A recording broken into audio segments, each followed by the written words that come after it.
This is Season 2, Episode 21 of my modular journey, and today we're looking at the 1010 Music Bitbox Mk2. The Bitbox came in the April 7th order of stuff. It came in at a startlingly high $649. Is that right? That's not right. Hold on a moment. Holy shit, it is $649. Wow. The description is an intuitive sampling module, which it actually is very intuitive, even for me who's never used a sampler in my life.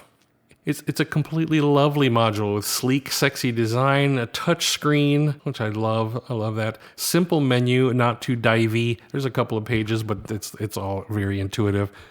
It's got big fat knobs here to grab onto and twist, and plenty of in and out audio. So look at this, ins and outs. There's 16 ins just for triggers and gates and whatever you can do with these. I don't even know yet because I've barely gotten into it. But it also has inputs here. It's got a MIDI in here for a little dongle. You can drive it with MIDI. You can send it an external clock. Out here you have effects out. You have audio out.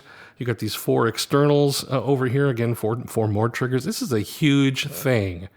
It's got 16 sample pads on the touchscreen interface. There's a 24-note polyphony if the samples fit into a 64 megabyte internal memory, or stream up to 8 large samples directly from the SD card, which again is in the front where it should be. You can stream longer samples up to 4 gigabytes in size directly from the SD card I guess it was for looper-like audio playback, only many hours of audio. That sounds pretty amazing. I think that sounds pretty amazing. You can trigger samples with the 16 input gate CVs or the touchscreen, or MIDI through MIDI in through a little dongle over here. Samples can be a one-shot, or they can loop, or they can gate launch. There's gate launch modes. I don't know what that means. You can do MIDI playback of sample slices. There's extensive sample editing in the box, such as start position, length, pitch, gain filter, stuff, mode, even ADSR, and more, You can do stereo recording via these inputs 1 and 2 here, and recording can be triggered via audio level detection. How badass is that? A max length of 4 hours can be stored on the MicroSD card in the front. I keep saying that in my notes, in the front. A bunch of smiley faces. Let's not forget, this is Bitbox Mk2, so it's a sampler, right? There's also firmware that you could load onto this exact piece of hardware called FXbox and Synthbox. 2 other pieces. This one thing can be 3 different utilities, depending on which one you need at the given time. FXbox is for, of course, effects processing. Synthbox is a wavetable synthesis engine. Oh, imagine the possibilities. These other modes need their own exploration. I don't think I'm going to cover those in this video. You can clearly see I'm excited. I'm going to stop reading my notes for a moment here, and I'm just going to ad-lib. I have searched long and hard for a sampler that is worth a shit. I got disting, which I guess disting does whatever it does, but I kind of need the other things that disting does more than I need its kind of crappy sampler. I don't really like the way it sounds. Never did like the way it sounds, and it could just be my audio samples. I don't know. NerdSec here actually has channels 7 and 8, has a left and right, both, so 4 channels of audio, but it's very limited memory, so they got to be really lo-fi, kind of crappy waves. I can't load Rob Husk into here to do my drum parts. And then, I don't really want to get into this rant, but, oh man, I picked up Queen of Pentacles thinking it was going to be a sampler drum machine, and it wound up being just a TR-909, and I don't really care about that. I have a whole nother video I plan to do talking about why I sold that the moment I got it. We're super disappointed with Queen of Pentacles. And then somebody was demonstrating Bitbox one day, and I was like, how about a real sampler? How about just something that is a real sampler? And so here we are. And I know there's a bunch of other ones out there, maybe ones that are not as expensive as this, but this is three tools in one. You just swap the firmware out and I got a whole new tool. And it's 16. I mean, it's got 16 things you can do here. It's kind of amazing. Why I chose it? I think that was the whole reason why I chose it. I was exploring drums and sample playback options, and Bitbox kept showing up in many of the demonstrations on YouTube, so I dove into research mode to see what it was all about. Uncertain whether Queen of Pentacles would sate my drum needs, which it did not. I knew Bitbox Mk2 would, no matter what, accomplish that goal because it was simply a sampler and playback device through and through, built to do that. So that's kind of why I went this direction anyway. And the fact that it can also be turned into an FX processor and a wavetable synth was just an added bonus. For how I plan to use it, hello, finally real drums. Yeah, finally real drums. Should I need them? I'm not necessarily planning to do a lot of drumming in my ambient pieces, but there's a lot of prog rock stuff that I really would love to do with Modular that I think would sound, it needs a drum kit. I have all the, a drum kit right here. And then I can put 8 more things in here. So I can like tap one of these blank ones, hit the info button, click on the load, and come wandering around through, animals. Oh, hey, I don't hear enough of this in my backyard. Let's load that guy up. So here's the sound of a cricket. And I got crickets. This is what I hear every time I come check my YouTube stats.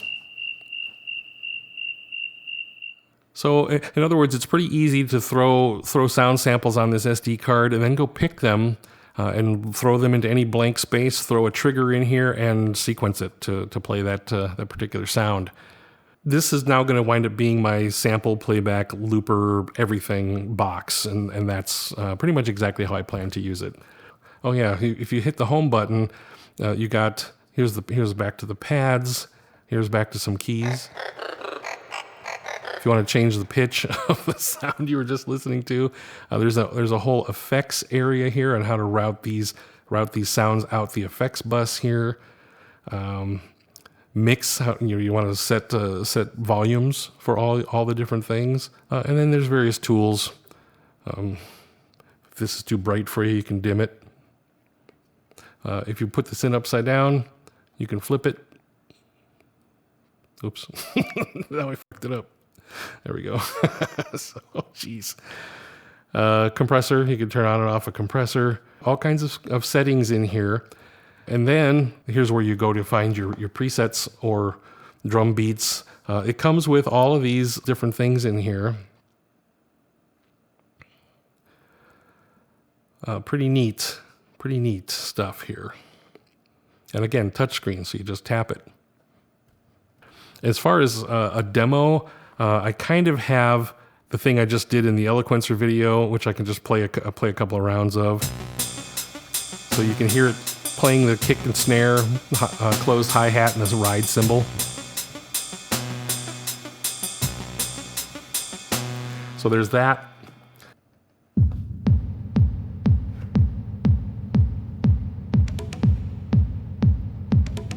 Well, let me turn down my reverb.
Anyway, I love that little ditty. I had so much fun with that the first day. There's a lot of videos out there about Bitbox Mk2 and how to use it, and deeper dives by more knowledgeable people. Again, my whole purpose here is just why did I choose it and how I plan to use it. It's going to be my looper, my audio samples. It could be anything. It's most likely going to be a lot of drums to start with, as far as drum sounds or ambient noises, possibly some backing tracks for synth. Any kind of synth work that I do in the studio that I want to then incorporate into Modular without messing with MIDI. So that's probably how I plan to use it exactly. So that's it for episode 21, the 1010 Music Bitbox Mk2. Coming up next, the Varoma Melodizer. Take it away, Bitbox. Coming up next. Stay tuned for that. Coming up next. Stay tuned for that. Stay tuned for that. Stay tuned for that. Coming up next. Take it away, Bitbox.